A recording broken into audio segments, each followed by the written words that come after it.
ভোটের মুখে চোপড়া বিধানসভায় এক অভিনব প্রচারে নামল তৃণমূল।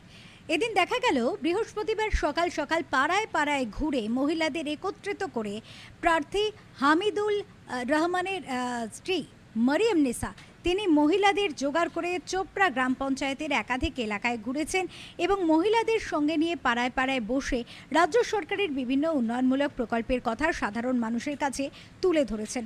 পাশাপাশি ভোটারদের সচেতন করতে ইভিএম মেশিনের ব্যবহার নিয়েও হাতে কলমে বোঝাতে দেখা যায় তাকে। এই প্রচার কর্মসূচিতে তার সঙ্গে উপস্থিত ছিলেন চোপড়া তৃণমূল কংগ্রেসের মহিলা নেত্রী গায়ত্রী বিশ্বাস সহ এলাকার অন্যান্য মহিলারা।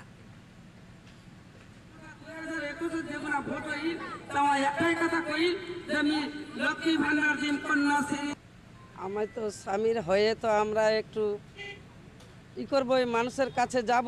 আর আমরা আজকে না, আমরা যতদিন ধরে আমার স্বামী রাজনীতি করে 30-40 বছর ধরে আমরা তখন থেকে স্বামীর হয়ে আমরা খাটি।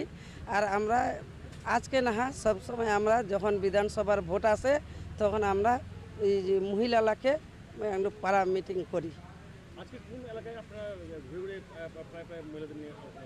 আজকে আমি চোপড়া ওই অঞ্চল আর মুগদুমি বুথ একটাই বার্তা দিচ্ছি যে মমতা দিদিতে এত উন্নয়ন করছে, মমতা দিদি এত কাজকর্ম করছে, তো মমতা দিদিকে ভোটটা দিবেন। তো আমাকে তো বলতে হচ্ছে না, ওরা নিজেরাই বলেছে। দেখুন, আমাদের দিদি যেমন মানবিক, সেই রকম আমাদের চোপড়ার বিধায়কও কিন্তু সেই মানবিক। আমরা সবসময়, আপনারাও জানেন, মানে আমাদের চেয়ে আপনারা বেশি জানেন, কারণ আপনারা সবসময় যাচ্ছেন, সব জায়গাতে যাচ্ছেন, প্রত্যেকটা ফুটেজ আপনারা তুলে ধরছেন।